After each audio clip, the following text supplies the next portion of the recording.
Hello and फिर से मुलाकात हो रही है मेरी श्वेत कालरा जी से। और आपने बिटकॉइन ओरिएंटेड पिछले एपिसोड्स देखे, सराहा उसे। Thank you very much for that. काफ़ी लोगों का कहना है कि ऐसा डीप अंडरस्टैंडिंग बिटकॉइन को लेके आज से पहले नहीं हुई। और यही पर्पस है इस शो का कि आपको बिटकॉइन की एक डीपर अंडरस्टैंडिंग हो। ठीक है। और कई बार क्या होता है कि जो इस पूरी नॉइज के अंदर ना हम देखते हैं कि बिटकॉइन के जो प्रोपोनेंट्स हैं, जो जिनको मैक्सीज भी कहते हैं, उन वो मैक्सीज वो लोग होते हैं जो सिर्फ बिटकॉइन की बात करते हैं, इसके अलावा किसी चीज की बात नहीं करते। जैसे कि आपने माइकल सेलर को ये कहते देखा, there is no second best. तो जब माइकल सेलर से पूछा जाता है कि यार कोई बिटकॉइन के अलावा, तो कहता है there is no second best. किसी और मैक्सी से पूछोगे, वो बोलेगा कि यार Bitcoin is going to, other than Bitcoin everything is going to zero. So ये चीजें काफी हमने देखी रहती हैं। हमारा ऑब्जेक्टिव यहाँ मैक्सिमलिज्म को प्रमोट करना नहीं है। हमारा ऑब्जेक्टिव ये कि हम बिटकॉइन को ढंग से उसकी कोर में, उसकी डेप्थ में जाके समझे। ठीक है। और उसके बाद आप डिसाइड करते हो कि नहीं, मैं भी मैक्सी हूँ, कोई बात नहीं यार। ठीक है। And there is no issue in that, but the whole objective is, without having an understanding of bitcoin, you cannot call yourself a maxi until unless you believe that okay, this is the thing that I was looking for. और ज्यादातर maxis जो है वो गरीब की होते हैं। अभी मैं ऐसी ऑफलाइन बात कर रहा था श्वेत भाई से कि वेब3 के अंदर जो नाम होते हैं वो बड़े बड़े होते हैं, बड़े उनके लाइफस्टाइल देखने वाला होता है। मैगजीज का वही ट्विटर पे होते हैं, दो चार ट्वीट कर रहे होते हैं, और लेकिन उनकी कोई लाइफस्टाइल भी नहीं होता। तो व्हाट इज द रीजन, श्वेत भाई? आपने बड़ा ही शानदार सवाल से मतलब इस चर्चा को आरंभ किया है इस एपिसोड के अंदर। ऐसा है, मैं ना तीन चार चीजें बोलना चाहूंगा and I will give you a hmm. Point by point rebuttal. Basically maxis गरीब नहीं है, मैक्सीज के पास वो एसेट है जिसको दुनिया तड़पेगी लेने के लिए और मैक्सीज हम्म। बेच नहीं रहे होंगे, because this is the way I am seeing things moving. Hmm. One short answer, one liner ये है। हम्म। Nobody will be asking for your Solana or your Polygon or your Dogecoin or your another shitcoin, or even to that matter, Ethereum as a shitcoin. Even Ethereum with proof of stake, which is nothing but control of hmm. databases on an AWS server. जितने ज़्यादा coins हैं जिनकी inherently value कुछ नहीं है, जितने coins वो ज़्यादा आपके पास है, उसके basis पे आपकी voting और staking पावर डिसाइड होती है, जिसके बेसिस पे आप सेंसरिंग कर सकते हैं। This is all leading to more and more centralisation, whereas bitcoin is the only protocol which is completely decentralized. It has digital scarcity. It is something which is disinflationary. Rules उसके code में एक पत्थर की लकीर की तरह already inscribed हैं। उसके अलावा एक कमोडिटी है जिसके ऊपर किसी का भी कोई हक नहीं है। इवन माइनर्स को गेम थ्योरी के दौरान गेम थ्योरी को लागू करते हुए उसको माइन करना पड़ता है by expending real energy which is real electricity which is real money. Hmm. जब तक आप पैसे नहीं लगा रहे तब तक आप बातें कर रहे हैं, ज्ञान बांट रहे हैं। हम्म। यहां तक रहा लाइफस्टाइल का सवाल। लाइफस्टाइल जो है ना, आज की डेट में ये जितने भी इन्फ्लुएंसर्स हैं या वेब3 के जितने भी इनसाइडर्स हैं, सिर्फ उन्हीं के पास है। वो गिने चुने लोग हैं, हम्म। और वो गिने चुने लोग अपने लाइफस्टाइल को दिखा के अपना इन्फ्लुएंस यानी कि अपना क्लाउड और बढ़ा के लोगों को प्रोत्साहित करते हैं उनके जैसा बनने के लिए। लेकिन उनको भी पता है कि लोग वैसा नहीं बन सकते, और उसके भी पीछे जो उनकी सोच है वो ये है कि वो कैसे ज्यादा से ज्यादा लोगों को स्कैम कर सके ताकि वो अपने इन्फ्लुएंसर होने का फायदा उठा सकें, लोगों को बोल के खरीदवाएं कुछ कॉइन और उसके बाद उसको डंप करके खुद प्रॉफिट कमा सकें। बिटकॉइन के अंदर वो भी नहीं हो सकता। बिटकॉइन के अंदर everything is set in stone, in code, in mathematics, in cryptography. दूसरी बात, अगर आज की डेट में आप कहें कि यार आपदा है तो क्या गलत है कि अगर किसी सेंट्रल बैंक ने करेंसी प्रिंट कर दी, वो आपदा की डिस्कशन भी हम लास्ट एपिसोड में कर चुके हैं। अगर आपने नहीं देखा तो प्लीज जाके देखिए कि वही आपदा जब आती है उसके बाद जब मनी प्रिंटिंग होती है तो इन्फ्लेशन इतनी तगड़ी आ जाती है, और खासकर एसेट के प्राइसेस में इन्फ्लेशन इतनी आ जाती है कि जो लोग सोसाइटी के नीचे तबके पे हैं वो उन एसेट्स जो उनको डिजायर करते हैं, जैसे अच्छा घर, अच्छा लाइफस्टाइल, बच्चों के साथ बाहर की फैमिली वेकेशन, या लुई विटॉन का बैग, या अच्छी गाड़ी, अफोर्ड ही नहीं कर पाते, बिकॉज इन्फ्लेशन उनके प्राइसेस को इतना ऊंचा आसमान पे ले जाती है कि अब आपके वो रीच के बाहर हो गई है। तो इसलिए हमें एक प्रिडिक्टेबिलिटी चाहिए, और बिटकॉइन वो सारी चीजें दे रहा है। तो इसलिए बिटकॉइन मैक्सीज कमजोर नहीं है, गरीब नहीं है, उनको हमें हुँ, गरीब मानना भी नहीं चाहिए। हमारे में जितनी दिलेरी है, और हमारे में जितना जिगरा है, और हमारे में जितनी समझ है, जैसे आपने कहा कि बिटकॉइन को लोग समझते नहीं है, और ये भी एक बहुत अच्छी बात है कि जितनी धीरे धीरे करके लोग समझते हैं उतना ही बेटर है। लेकिन अब टाइम निकलता जा रहा है, लोगों को जल्दी जल्दी आना पड़ेगा। एक बहुत अच्छा आर्टिकल है जेम्सन लॉप का, no one understands bitcoin and it's okay. थोड़ा टेक्निकल आर्टिकल है, अगर पढ़ने की कोशिश करना। बिकॉज बिटकॉइन, लास्ट में मैं ये कहना चाहूंगा काशिफ भाई, कि it is a combination of economics, politics, game theory, sociology, theology, and so much more, knowledge of history. तो इसलिए धीरे धीरे करके ये मल्टी डिसिप्लिनरी एक सब्जेक्ट है, इसको समझना इतना आसान नहीं है। और मैं किसी को भी ये नहीं कहता कि एक दिन में सारी चीजें समझ लो। एक जर्नी है, जर्नी पे सबको निकलना पड़ता है, और दुविधा ही सब जर्नियों को स्थापित करती है, लेके जाती है, और वो दुविधा आ रही है जो मुझे दिख रही है। तो हम गरीब नहीं है काशिफ हुँ, भाई, हम दिल के अमीर हैं, और हम लोगों को ज्ञान बांट रहे हैं, उनको बता रहे हैं कि यार आपको भी ये सही रास्ता अपनाना चाहिए, क्योंकि ये सच्चाई का रास्ता है। राइट। आपका इस पे क्या टेक है जो रिसेंटली जो इंस्टीट्यूशंस का जो इंटरेस्ट बढ़ा है बिटकॉइन के अब अंदर? देखो, इंस्टीट्यूशंस को इथेरियम ट्रस्ट तो नहीं लेके आ रहे अभी। उनको भी पता है रियल डील क्या है, वो रियल हुँ, डील बिटकॉइन ही है। दूसरी बात, हुँ, अगर इंस्टीट्यूशंस की जो टाइमिंग की बात करें आप काशिफ भाई, वो भी बड़ी, आप पता नहीं क्यों, पता नहीं, या तो मैं कॉन्स्पिरेसी थ्योरिस्ट बनता जा रहा हूं, या शायद आप भी हुँ, थोड़ा सा कुछ स्मेल कर रहे हो मेरी तरह फिशी। हुँ, एक तरफ प्यूटिन के अगेंस्ट कुछ हो रहा है रशिया में, हुँ, दूसरी तरफ कॉइनबेस और बाइनेंस को हुँ, सू किया जा रहा है, और उसके एक हफ्ते के अंदर ही ब्लैक रॉक अपना ईटीएफ का एप्लीकेशन हरी में डाल रहा है। फिर हुँ, एसईसी ने कुछ ऑब्जेक्शंस रेज किए, उसको भी उन्होंने क्लियर कर दिया कि एक रेगुलेटेड ईडीएफ एक्सचेंज जो है वो प्राइस मॉनिटरिंग करेगा, जो कि एक छोटा सा लकूना है जो कॉइनबेस और बाइनेंस भी कर सकते थे, लेकिन इन बड़े प्लेयर्स हुँ, को गेम में डालने के लिए उस लकूना को खड़ा करा, और दिखाने के लिए उस लकूना को भर दिया गया, और अब शायद वो ईटीएफ भी और 90 दिन के अंदर अप्रूव भी हो जाएगा। फिर ब्लैक रॉक के बाद फिडेलिटी भी आ रहा है, श्वाब भी आ रहा है, सिटाडेल भी आ रहा है, हुँ, मतलब big boys in the game are all coming. Now do you think um, these big boys are stupid boys? Do they um, feel, do you feel that they know something that we do not? क्या उनको हुँ, लगता है कि ये fiat crisis आने वाला है, जिसको मैं कहता हूं कि जैसे जो हम पिछले 3-4 एपिसोड से बात कर रहे हैं कि बैंकिंग क्राइसिस होने वाला है, क्योंकि बैंक्स के पास में जितने भी बॉन्ड्स हैं उनके 50% एसेट्स बॉन्ड्स होते हैं, और वो हुँ, बॉन्ड्स अंडर वाटर है, 75% वैल्यू पे है। सपोज कर लो आपकी नेटवर्थ 50 करोड़ रुपए है या 5 करोड़ रुपए है, और उसमें से 5 करोड़ में से 2.5 करोड़ की वैल्यू जो है वो कुछ बॉन्ड्स की आपने खरीद रखी है, और उसकी वैल्यू आज 1.25 करोड़ रहेगी, तो अब आपकी नेटवर्थ 5 करोड़ तो रह ही नहीं गई, सवा साढ़े हुँ, पौने 4 ही तो रहेगी काशिफ भाई। तो ये बैंकिंग क्राइसिस, ये स्टूडेंट लोन क्राइसिस, ये क्रेडिट कार्ड क्राइसिस, और ये सब कुछ मिला के एक बहुत बड़ी खिचड़ी हो रही है, जो कि सेंट्रल बैंक क्राइसिस की हुँ, तरफ लीन कर रही है, जो कि फिएट क्राइसिस होने वाला है, मेरे को जो लगता है।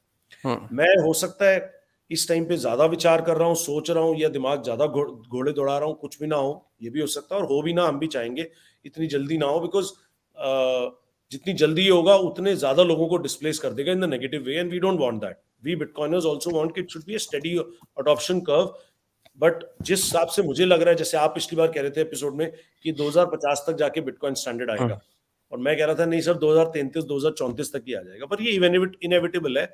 एक साउंड मनी सिस्टम आना बहुत जरूरी है, क्योंकि जब इंसेंटिव स्ट्रक्चर किल हो जाता है ना किसी सोसाइटी में, कि एक क्वालिटी प्रोडक्ट देना है, क्यों? क्योंकि मेरा नाम बढ़ेगा। क्वालिटी प्रोडक्ट इसलिए दे रहे लोग, ये सोच होनी चाहिए। लेकिन सोच ये होगी कि क्वालिटी प्रोडक्ट में कहाँ कट एंड करके लूज करके उसकी प्राइस को मैं कम रखूं, क्योंकि इन्फ्लेशन इतनी तेजी से आगे बढ़ रहा है कि प्राइस बढ़ने चाहिए। जो इंस्टीट्यूशंस का आना है ना, ये समझ लीजिए जितने भी जो बड़े इंस्टीट्यूशंस जैसे ब्लैक रॉक वगैरह है, ये एक तरीके के फाइनेंशियल वेपन्स है यूएस के। बहुत लोग ये नहीं समझते हैं कि ये कोई कंपनीज नहीं है, ये एक तरीके के फाइनेंशियल वेपन्स है। और फाइनेंशियल वेपन्स का जब वर्ड का जब मैं इस्तेमाल कर रहा हूँ, तो ये आज इतनी बड़ी कंपनीज हो चुकी हैं, 10 ट्रिलियन यूएस डॉलर। इनका जो अलादीन सॉफ्टवेयर है, शायद ही ऐसी कोई दुनिया की ऐसी कोई स्टॉक एक्सचेंज, कोई ऐसी कंपनी, कोई फाइनेंशियल एनालिस्ट जो इस सॉफ्टवेयर को यूज नहीं करता। ये एआई ड्रिवन सॉफ्टवेयर है जो कि आज की डेट में आपकी पूरी ट्रेंड एनालिसिस, कौन सी कंपनी में पैसा लगाना चाहिए, किस सेक्टर में पैसा लगाना है, किस सेक्टर से विड्रॉ करना है, कौन से बॉन्ड में लगाना है, कौन सी कंट्री में लगाना है, कौन सी कंट्री का कौन सा सेक्टर ग्रो कर रहा है, ये फर्स्ट हैंड इंफॉर्मेशन होती है यूएस के पास। और वो इसको इस तरीके से वो मैनिपुलेट करते हैं इस पूरी इंफॉर्मेशन को कि ब्लैक रॉक के इस सॉफ्टवेयर की 90% मतलब लिटरली मोनोपोली है। There is no other software in the world other than the Aladdin software of BlackRock जो कि दुनिया में कहीं यूज होता हो। It is as big as that. इसका मतलब ये कि पूरी दुनिया का फाइनेंशियल डेटा, पूरी दुनिया का फाइनेंशियल डेटा उस सॉफ्टवेयर के अंदर है जो कि फिंगर टिप्स पे है यूएस के पास।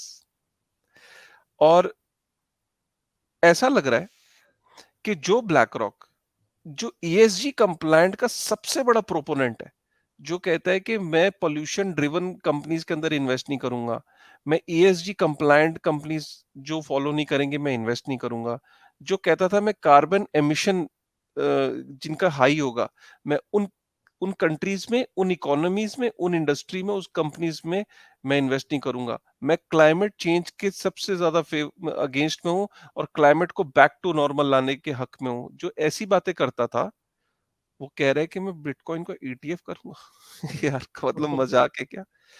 There has to be a some game plan and the game plan is simple. Now they know that they cannot control bitcoin, they can control all the other coins other than bitcoin. Now they've got the understanding। 14 साल लगे, but उनको अब ये 13वें 14वें साल में उनको एक ये इस कंसेंसस पे पहुंच गया है, मुझे ऐसा लग रहा है कि जहां पे नाउ दे फिगर्ड आउट कि to control everything else other than Bitcoin is easy.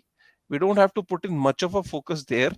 There तो we just need a regulation और एक stringent एक layout, but to control Bitcoin, you cannot control it through regulation. You cannot control it through various other means. The only way to control is to control the price. Once you control the price, you will be able to control the FOMO, the control the media, the FOMO। होता क्या है bitcoin के अंदर? जो सबसे ज्यादा उसका highlight है, लेट्स अंडरस्टैंड, जब पहली बार कोई बिटकॉइन को सुनता है तो प्राइस से फैसिनेट होता है। अरे यार अच्छा, $900 का होता था 5 साल पहले, अच्छा यार अब $50,000 का हो गया, अरे यार वो उसको आकर्षित करता है। टेक्नोलॉजी कभी भी ऐसा नहीं होता है, अरे यार बिटकॉइन तो बड़ी अमेजिंग टेक्नोलॉजी, मैं तो ले लेता हूँ थोड़ा सा, ऐसा कुछ नहीं होता है। आदमी पहले प्राइस को सुन के बिटकॉइन में एंट्री मारता है। आपको पता है 1971 में जो गोल्ड का जो मार्केट कैप था वो इक्विटीज के मार्केट कैप से बड़ा था। जो स्टॉक मार्केट है यूएस की, उससे बड़ा था गोल्ड का मार्केट कैप। आज गोल्ड का मार्केट कैप जो है वो इक्विटीज के मार्केट के कैप के सामने बौना है, बहुत बहुत मिनिस्क्यूल है। ठीक है, सो दैट जस्ट शोज कि अगर हमने किसी तरीके से बिटकॉइन के प्राइस को कंट्रोल कर लिया तो हम लोग कहीं ना कहीं उसको, जो उसके अंदर जो इंटरेस्ट है, जो उसके अंदर जो इतना फोमो हो रहा है लोगों का, वो उसको कंट्रोल कर ले जाएंगे। और ये होता तभी है कि जब आप उसके पेपर ड्रिवन, जब आप गोल्ड ईटीएफ के ऊपर आपने गोल्ड की एक पूरी लेयर बना दी है पेपर गोल्ड की, जिसको आप अक्यूमुलेट करते हो, और जैसे ही गोल्ड का प्राइस इंक्रीज होने लगता है आप शॉर्ट मार देते हो। आज जेपी मॉर्गन जब चाहता है गोल्ड के प्राइस को कंट्रोल कर लेता है, क्योंकि जब जेपी मॉर्गन जब उसको शॉर्ट कर लेता है, जब जैसे ही गोल्ड का प्राइस बहुत जरूरत से ज्यादा बढ़ रहा है शॉर्ट मारता है, गोल्ड का प्राइस करेक्ट हो जाता है। एक रेंज बाउंड कर दिया है प्राइस को गोल्ड की। सिमिलरली गोल्ड के प्राइस के रेंज बाउंड होने से क्या हुआ है कि लोगों का ध्यान ये बोला गया कि gold is not a great investment at all, equities are the best investments, they give you higher return than gold. तो आपका गोल्ड का पैसा इक्विटीज में जाना शुरू हो जाता है। यही चीज आज जो बिटकॉइन इक्विटीज से पैसे को फेच कर रहा है, अगर हम बिटकॉइन के प्राइस को रेंज बाउंड कर दे, ये अटेम्प्ट है, ये होगा नहीं होगा, आई एम नॉट सेइंग कि ये होगा, but they are trying to attempt the same thing which they did with gold, they're trying to repeat the same thing with Bitcoin. तो काशिफ भाई आपने ना चार चीजें बोली हैं, मैं चारों के अंदर ना आपको अपना व्यू पॉइंट दे देता हूँ आगे बढ़ाने के लिए डिस्कशन को। एक तो आपने ये बोला कि गवर्नमेंट्स को अब ये रियलाइज हो गया है कि ये बिटकॉइन एक अनस्टॉपेबल फोर्स है। एक एंड्रियास एंटोनोपुलोस का बड़ा अमेजिंग सा है video, I will put it in the show links here, who says that he is no longer worried about Bitcoin being controlled or being attacked by governments, because governments, first of all, are very bad in IT and infrastructure. Second, Bitcoin is uncontrollable, simple because जो उसके अंदर exa hashes per second का hash power है आज की date में, billions and billions, in fact hundreds of billions of dollars लग जाएंगे for any government, even if they are co-opting with other governments to actually try to control and mine one single block. Good luck for that. और एक block होता है सिर्फ 10 minute का, तो 10 minute के लिए अगर कंट्रोल को उन्होंने पा भी लिया हंड्रेड्स ऑफ बिलियंस डॉलर्स खर्चने के बाद, जिसके लिए उनको एसिक माइनिंग इक्विपमेंट्स और रिग्स लेने पड़ेंगे, और जिसको खरीदने के टाइम पे जैसे कि हम तो सो रहे होंगे एज वैनगार्ड्स, हमें पता ही नहीं चलेगा, बट अगर सपोज कर लो वो कर भी लिया और 10 मिनट के लिए बिटकॉइन को कंट्रोल भी कर लिया, तो बहुत बड़ी महारत नहीं हासिल कर ली। और अगर वो कर भी लेते हैं तो longest chain always wins. This is the summary of Mr. Andreas Antonopoulos कि Bitcoin is no longer controllable now. It's a force which is beyond their control.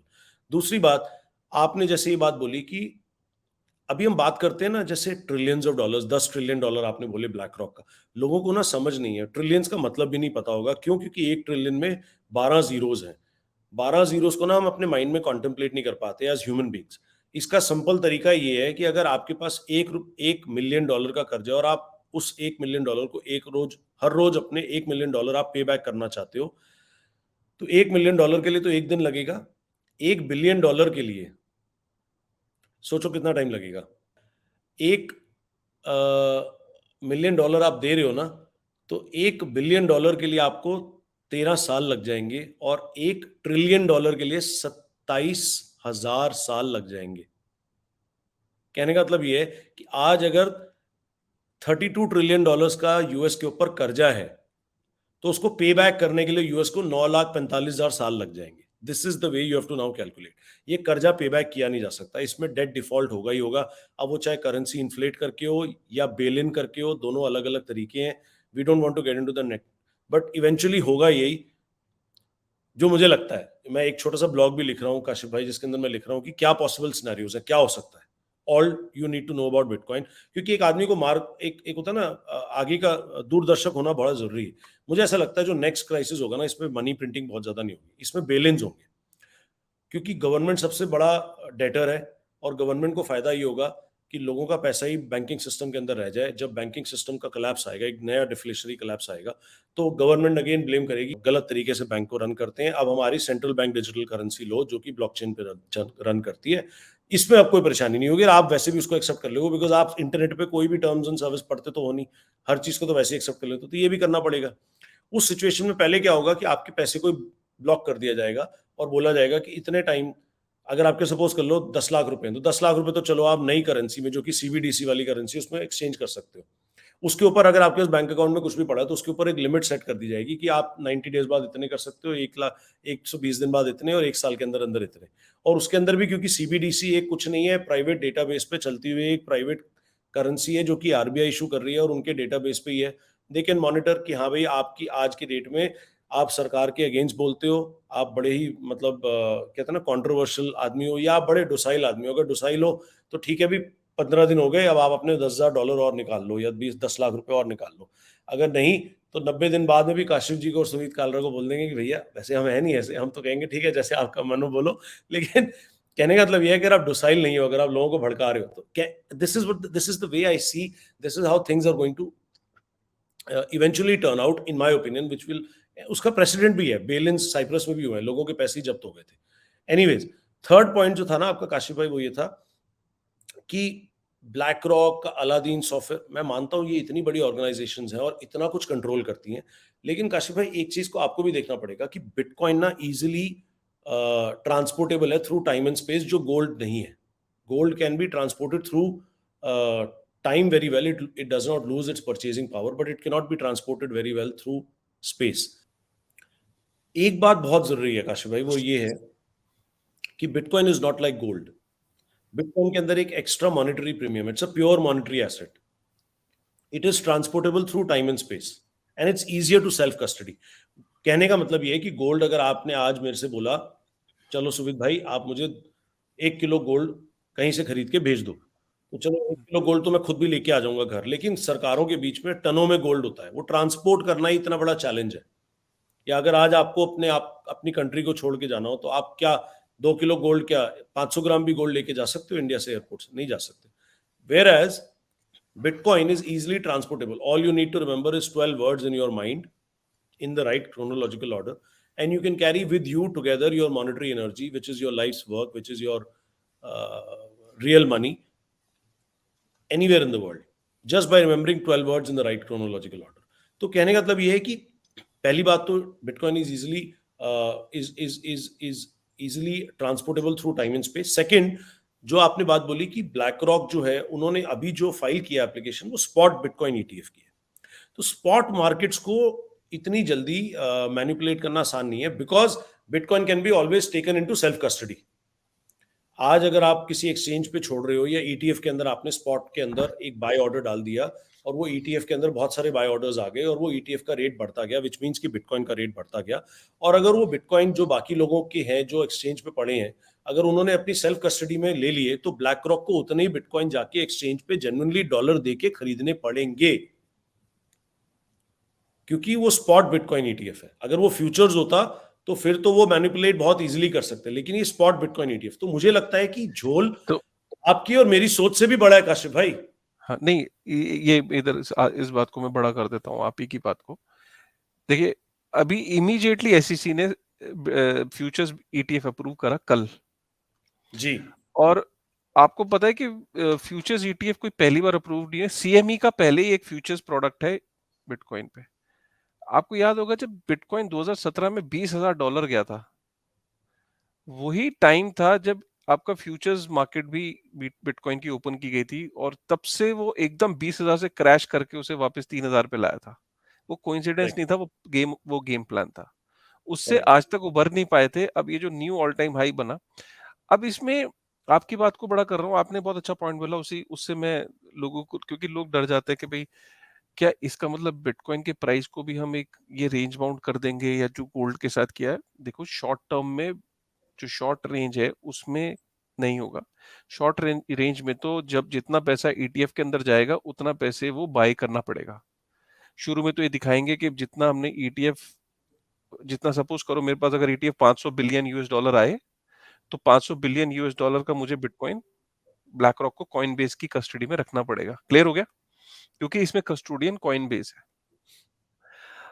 Gold के केस में क्या होता है, ये बड़ा इंपॉर्टेंट पॉइंट है। I don't know, I might be wrong, तो मेरी बात को आप ऐसे मत ले लीजिएगा कि मैं कोई बहुत बड़ा एक्सपर्ट हूं, लेकिन मेरा ये सोच है कि जब मैं ये कहता हूं कि गोल्ड ईटीएफ में कोई कंपनी क्लेम करती है कि मेरे पास 500 बिलियन यूएस डॉलर का गोल्ड है, तो सबसे बड़ी बात है किसने चेक किया, किसने ऑडिट किया।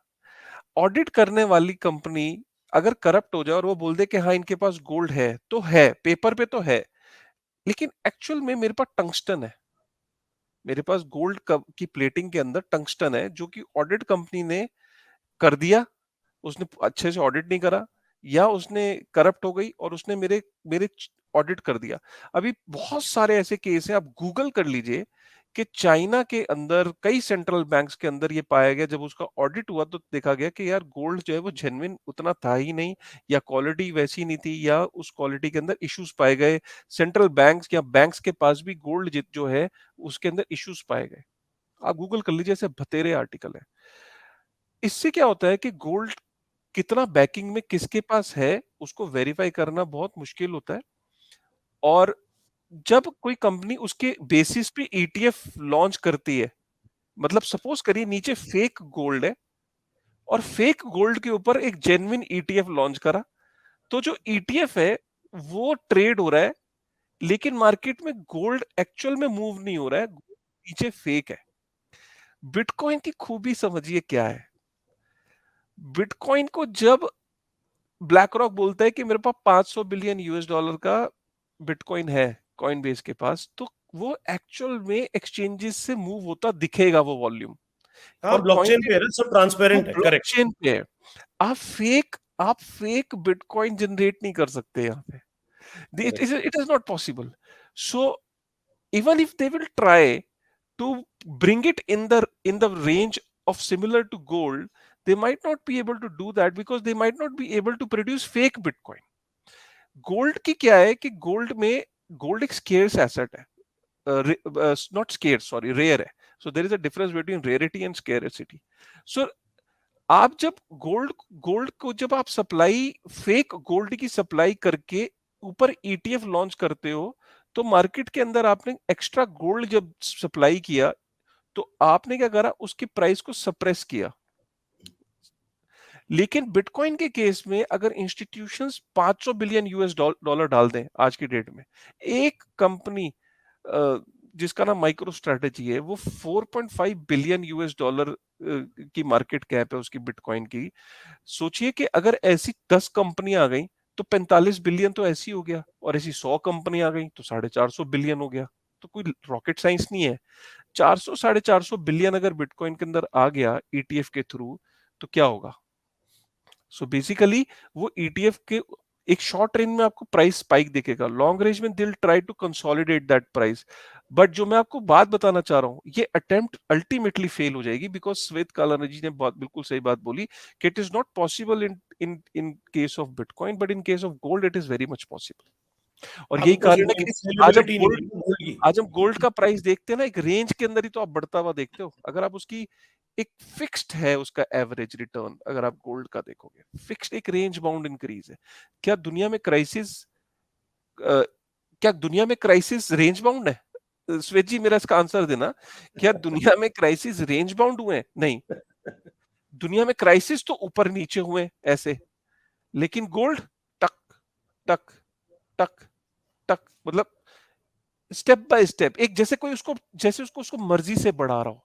मतलब जैसे किसी ने बोला हो कि तेरे, मतलब जैसे घोड़ा होता है ना, घोड़े के चाबुक मारते हैं तो घोड़ा एक स्पीड पे दौड़ता है, चाबुक मारते हैं वो कम हो जाता है. तो गोल्ड को कंट्रोल कर लिया है ये.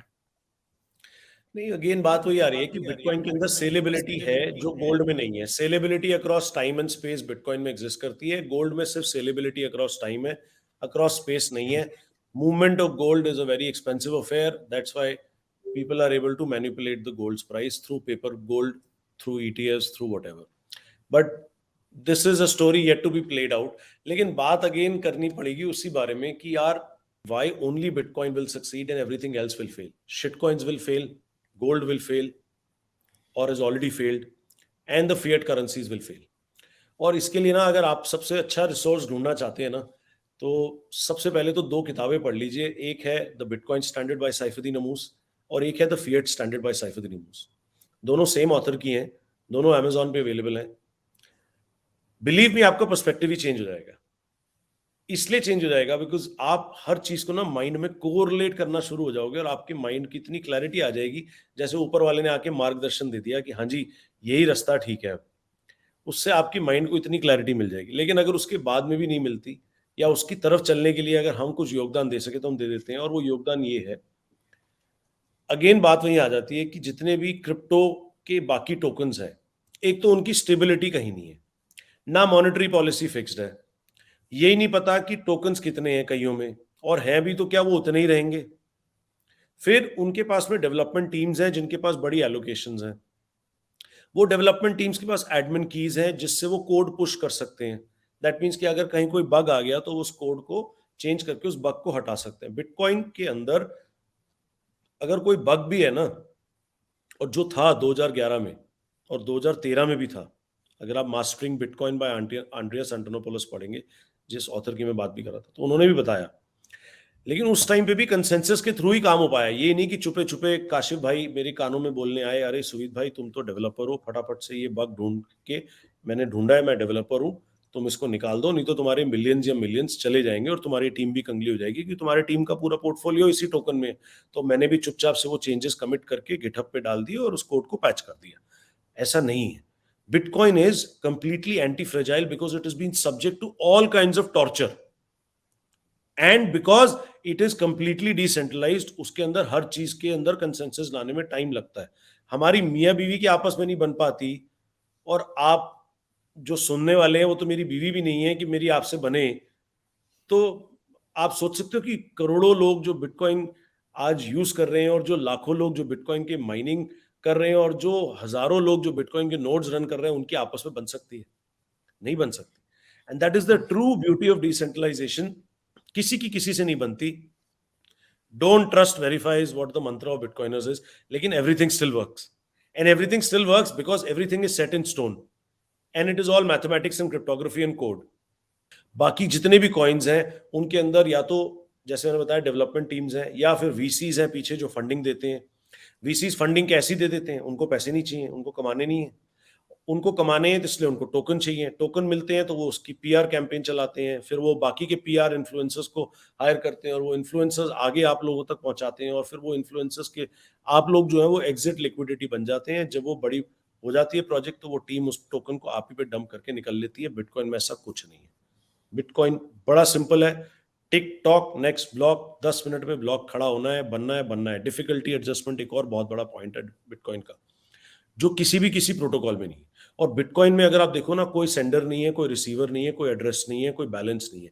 ये जितनी भी चीजें जो बाकी के आप प्रोटोकॉल्स में देखते हो ना, ये सब बेस लेयर पे है, जबकि बिटकॉइन में ये कोई भी चीज बेस लेयर पे नहीं है। Base layer acts like a simple protocol. ये सारी चीजें कंस्ट्रक्ट होती हैं ऑन टॉप ऑफ इट। जैसे वॉलेट्स जो आपके साथ इंटरेक्ट करते हैं, they are the ones who are reproducing the transactions which are being pushed on the blockchain in a manner which is humanly readable.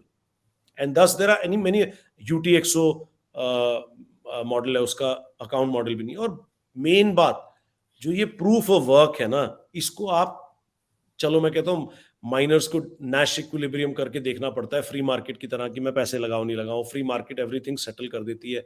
बाकी में तो ये है कि चल भी, आज तू माइनर बन जा, कल तू बन जा।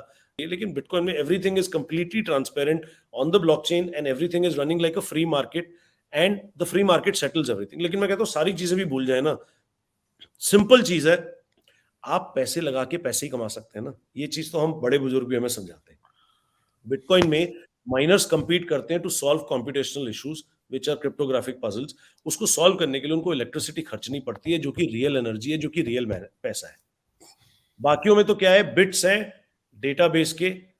वो डेटाबेस AWS पे भी हो सकता है, हर्ट्जनर जो अलग अलग क्लाउड कंप्यूटिंग या सर्विस प्रोवाइडर्स हैं, उनके अंदर अगर आपके पास ज्यादा पैसे हैं, आपने ज्यादा इथेरियम स्टेक किए हुए हैं, ज्यादा सोलाना, आपके पास ज्यादा पावर है, उतने आप डेटाबेस को कंट्रोल कर सकते हो। और यही हुआ है इथेरियम के अंदर। अभी पीछे भी सेंट्रलाइजेशन इतनी हो गई है कि अब वो ओफैक कंप्लाइंट बन गया है, कि वो office of the foreign exchange जो भी यूएसए का है, कि सारी ट्रांजैक्शन ही ओफैक कंप्लाइंट है। तो डिसेंट्रलाइजेशन क्या रहेगा?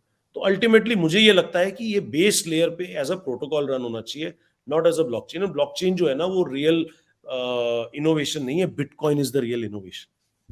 और वो बिटकॉइन ही है जो अभी तक वो टॉर्च बेरर है इंडस्ट्री का, जो कि जेन्युइनली ये मशाल डिसेंट्रलाइजेशन की लेके आगे चल रहा है, जिसमें कोई रूलर नहीं है, कोई सेंट्रल बैंक नहीं है, कोई बैंक नहीं है, कोई रूलर नहीं है, कोई रूल, सिर्फ रूल्स है। और रूल्स को जो फॉलो कर रहे हैं वो राइट एक्टर्स हैं। वो ब्लॉकचेन बिटकॉइन के अंदर अपना माइन भी कर सकते हैं, वैलिडेट भी कर सकते हैं, वॉच भी कर सकते हैं, और उसको प्रमोट भी कर सकते हैं, और उस प्रमोशन के लिए उनको कुछ नहीं मिलेगा, सिर्फ रूल्स है। तो मुझे ये लगता है कि इसलिए बिटकॉइन की ही इंपॉर्टेंट, और तभी सब समझ रहे हैं धीरे धीरे करके, लोगों की कॉन्शियसनेस इन्वोक हो रही है। इसीलिए जो काशी भाई आपका सबसे पहला सवाल था ना, कि बिटकॉइनर्स गरीब क्यों है, वो गरीब इसलिए हैं क्योंकि वो सच की तरफ है, और सच की जो फ्रीक्वेंसी है ना, वो एक ही बारी बाहर आती है, पर वो आएगी जरूर। और जिस दिन आएगी ना, तो आपके जितने सतोशीज हैं, जो कि बिटकॉइन का एक 1/100 ऑफ वन 1/100 मिलियंथ पार्ट है, मतलब एक बिटकॉइन में 100 मिलियन सतोशीज है, उस एक एक सतोशी की वैल्यू होगी। इसलिए हमारी ये डिस्कशंस हो रही हैं आज, कि हम लोगों को जेन्युइनली चेतना दें कि इसको समझें, एटलीस्ट पढ़ें, स्टडी करें। मेरी तो यही सोच है काशिफ भाई, कि इसीलिए Bitcoin is not crypto, and Bitcoin only, not shitcoin. बाकी सबकी अपनी अपनी सोच है। कई लोग इस जर्नी से निकल चुके हैं, तो वो मेरी तरह बात करते हैं। कई लोग आपके जैसे हैं, जो आप जैसे समझते हैं, और आप उसको अच्छे से सिंप्लीफाई करके लोगों तक समझाते हैं। और आपने भी अपनी इस जर्नी में इस चीज को बहुत गहराई से देखा होगा, सीखा होगा, तभी आज आप मेरे साथ इस डिस्कशन में बैठ के मेरे साथ इस बात को कर रहे हैं। नहीं तो काफी लोग तो आज भी उसी कसीनो में ही है, और शिटकॉइन भी जो है वो एक कसीनो है। उसके अंदर सिर्फ जीतता कौन है? हाउस। हाउस कौन है? वीसी और डेवलपमेंट टीम और जो अंदर की जिनको प्री माइंस मिल रखी है, इनिशियल सीड एलोकेशंस। राइट। उस पे मैंने ट्वीट किए हैं और उस पे एक डिटेल में बात करेंगे हम कि क्रिप्टो और बिटकॉइन के अंदर डिफरेंस को किस तरीके से लेना चाहिए आपको, क्यों डिफरेंस को समझना ज़रूरी है, उसके ऊपर हम डेप्थ में बात करेंगे। प्रॉब्ली अगले उसमें सेशन में बात करेंगे और हम उस पे भी बात करेंगे कि बेसिक्स को हम शुरू करेंगे कि बिटकॉइन एक्चुअली में है क्या, फिर से शुरू करेंगे कहानी। उससे पहले हिस्ट्री ऑफ मनी और इन सब चीज़ों को भी एक बारी ज़रूर डिस्कस करेंगे हम कि how actually what is the history of money and all that. We'll also discuss about how money how money is created. आज का जो मॉडर्न फॉर्म ऑफ जो मनी है, how it is created, what is the role of central bank and how the money is created, how the monetary policy is governed and all that. We will also discuss about that. uh, Important milestones जो past में उनको करेंगे। और आज आपको एक चीज clear हो गई होगी कि इंस्टीट्यूशंस का क्या एजेंडा है, व्हाई दे आर हमें। ठीक है, इन्वेस्टर पर्सपेक्टिव बहुत अच्छी खबर है और वहां तक अगर आप इंटरेस्टेड हो तो आपको ये समझने की जरूरत नहीं भी है कि यार वो मेरे को क्या फर्क पड़ रहा है, मेरे 2 के 6 हो रहे हैं। मैंने आज इन्वेस्ट जो किया 100 रुपया, मेरा कल को 200 रुपया हो जाएगा। कुछ लोग तो इसमें खुश हैं और वहां तक देर ओके। लेकिन एक्चुअली इट्स इसके बियॉन्ड हमने कभी चीजों को ना आज से पहले कभी नहीं देखते थे। बिटकॉइन के आने के बाद हमने देखा कि इंस्टीट्यूशंस, इनका रोल क्या है, इनकी इंटेंशंस क्या होती हैं। किसी एसेट क्लास के अंदर जब ये अनाउंस करते हैं तो ये क्या इनकी वजह होती है। ये ईएसजी जब कहते हैं तो ईएसजी करने की क्या वजह होती है। कार्बन एमिशन के एजेंडे, क्लाइमेट चेंज के एजेंडे के पीछे वर्ल्ड इकोनॉमिक फोरम की क्या इंटेंशंस होती है।